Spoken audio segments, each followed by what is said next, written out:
estuve en un asilo que visité como dos veces, mínimo 2 veces. Pero yo no me di cuenta, hermanos, que era un asilo católico. Entonces usted sabe, llevamos ahí nuestras frutitas, porque es un asilo, es de ancianos, ¿sabes? En este caso de puras mujeres.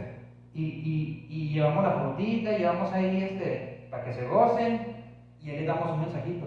Pero la primera vez que les prediqué, yo vi claramente que no me pusieron atención. Que en cuanto ellos supieron que éramos cristianos, aleluyas, se cerró y no recibieron el mensaje. Y lo vi, lo sentí y dije, pues ¿qué pasó, Dios? Entonces yo le oraba al Señor, pues dame sabiduría. ¿Cómo le hago? Porque vamos a volver ahí. Y fíjese, el Señor me dio esto. No traje el versículo ahorita, pero usted ha leído, ¿verdad? Cuando dice Pablo, hagámonos sabios a los sabios, débiles a los débiles, con tal de presentarles el Evangelio a Cristo. ¿Sí se acuerda de ese mensaje, de ese versículo? Entonces yo me acordé que, bueno, pues todos venimos de la fe católica, ¿estamos aquí? La mayoría, por ser mexicanos, nuestra cultura. Y me puse a investigar y le pregunté a mi jefita, oye, ¿te acuerdas cuando nos mandaste a hacer la primera comunión? ¿Dónde fue? Allá en Juárez, ¿no? Pues así, tal lugar. Me puse a investigar. Órale. Y la apunté, ¿no? Oye, ¿te acuerdas que cuando estábamos en Casedrando que tenía como 11 años y que me mandaste a hacer la confirmación? ¿Te sabe, verdad? La doctrina. Sí, aquí tal lugar, lo investigué, lo apunté. Y fíjese cómo empecé la segunda vez, para llamar su atención de las damas, ¿verdad? En este caso de las ancianitas del asilo, porque ellos, usted no las mueve de su fe. Entonces fíjese cómo empecé. Yo les dije, bueno, Dios les bendiga, buenas tardes. Quiero empezar diciendo, antes de dar el mensaje que Dios puso en mi corazón, que si aquí entre nosotros somos católicos, yo soy católico, porque a los 6 años, en la parroquia de Francisco de Asís, en la ciudad de Juárez, en la colonia Granjero, yo hice la primera comunión. Y a los 11 años, en la ciudad de Nuevo Casas Grandes, en la parroquia de la Resurrección de Cristo, yo cumplí mi confirmación. ¡Pum! Ahí estaba, hermano, ya la atención, ¿se fijan? ¿Me explico, hermanos? Y ya estaban así. Pues a ver si es cierto, a ver. Y órale, a sembrar el mensaje, a sembrar el Evangelio. De una manera intelectual, de una manera más, pues, presentando las verdades del Evangelio, hermano, pero aprovechando el entorno. ¿Se fijan, hermanos? Y esa fue una lección que aprendí, ¿verdad? Que Dios me enseñó. Pues por la mal. O sea, ahí va aprendiendo uno, ahí vamos aprendiendo. ¿Sí? Al rato le platicaré más testimonios, pero este es de este tema. ¿Estamos aquí? A su nombre. Gloria. Entonces, regresando Pablo, hermanos, él aprovechó y terminó nuestros versículos, pero no el mensaje.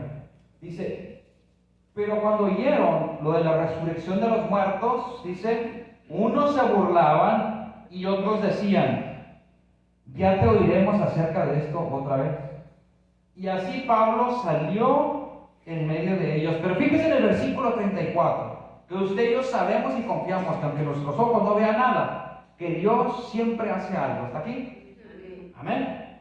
Versículo 34 dice, mas algunos creyeron, juntándose con él, dice, entre los cuales estaba Dionisio el Areopagita, una mujer llamada Dámaris y otros entre ellos.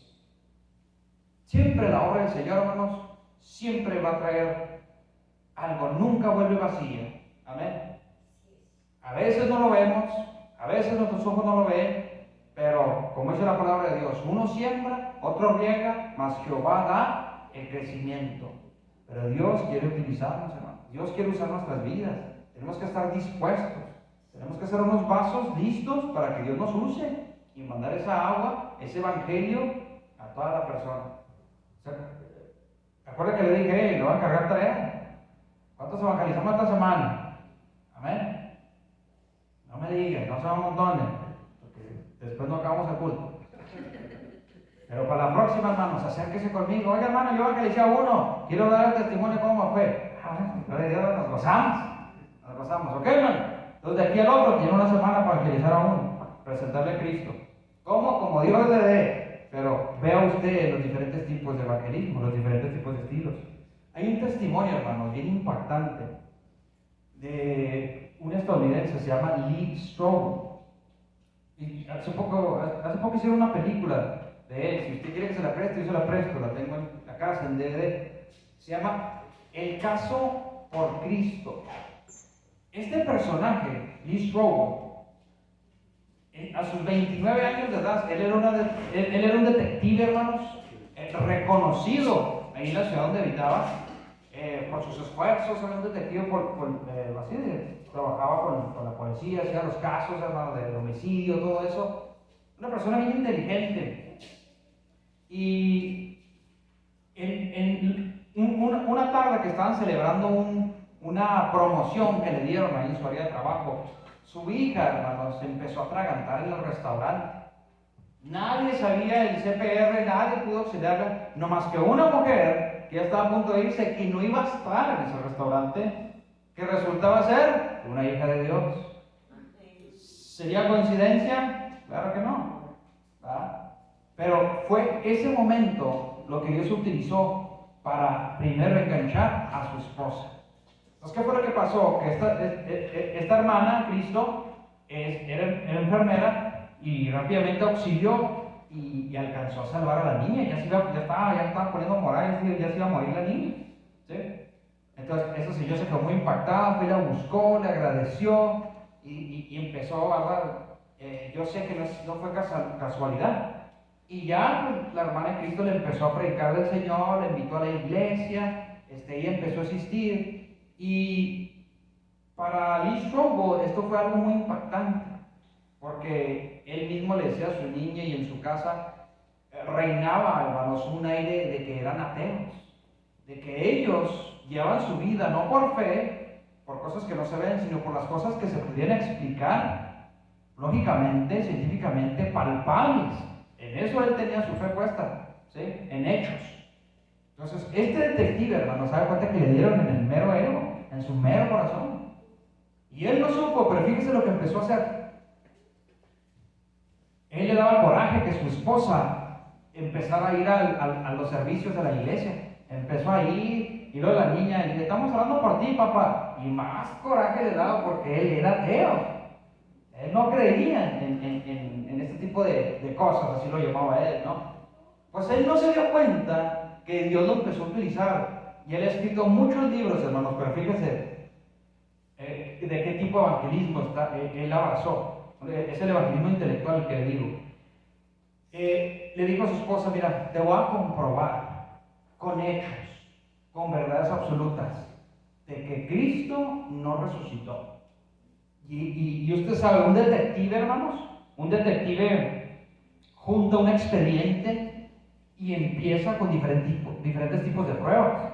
Hay pruebas, dice, oculares, documentales, corroborativas, refutorias, dice, científicas, psicológicas, circunstanciales. Todo este tipo de pruebas son las mismas pruebas que te piden en un juicio, que se las piden a un abogado. ¿Sí? ¿Para qué? Para que en el juicio se compruebe con los hechos, con las pruebas, que algo es verdad o no es verdad. Y él, hermano, se empezó primero para desmentirle que su esposa se dejara de tales cosas de la fe cristiana. Y él empezó, hermano. Él viajó de diferentes estados, distancias largas, entrevistó a doctores reconocidos en su tiempo, era como en el 90 aproximadamente, 80, 90. O sea, él se metió de fondo para comprobar que Cristo no resucitó. ¿Cuál es la pieza fundamental, hermanos, del cristianismo? Que Cristo resucitó. Pablo mismo lo dice, lo explica, ¿eh? Si Cristo no hubiera resucitado, Dios estamos. Dios estamos reunidos. Pero usted y yo, hermanos, usted y yo hemos comprobado de una manera personal que Cristo vive. Porque cuando yo más necesité al Dios vivo, al Dios que hizo la tierra, Él estuvo. Lo conocí, le sigo conociendo. Lo conoceré del todo en mi vida jamás, porque mi mente está limitada. Pero sí sé que yo conocí a Cristo. Amén. Y usted y yo sabemos, amén, hermanos. Pero al momento de exponérselo a alguien, hermano, a veces tenemos que usar esta técnica. ¿Sí? Ahorita voy a poner un ejemplo que tengo ahorita aquí en el celular. Es una entrevista, es un evangelismo, hermanos, intelectual en la calle. Amén. Me gusta mucho este tipo de evangelismo, me gustaría implementarlo más adelante, si Dios nos da vida y salud, amén. Pero regresando al testimonio de Lee Strobel, él se fue a investigar, bueno, ¿será posible? Él decía, ¿será posible que haya un milagro de que 500 personas realmente hayan visto a Jesús vivo, resucitado? ¿Será posible qué tan confiables son estas escrituras?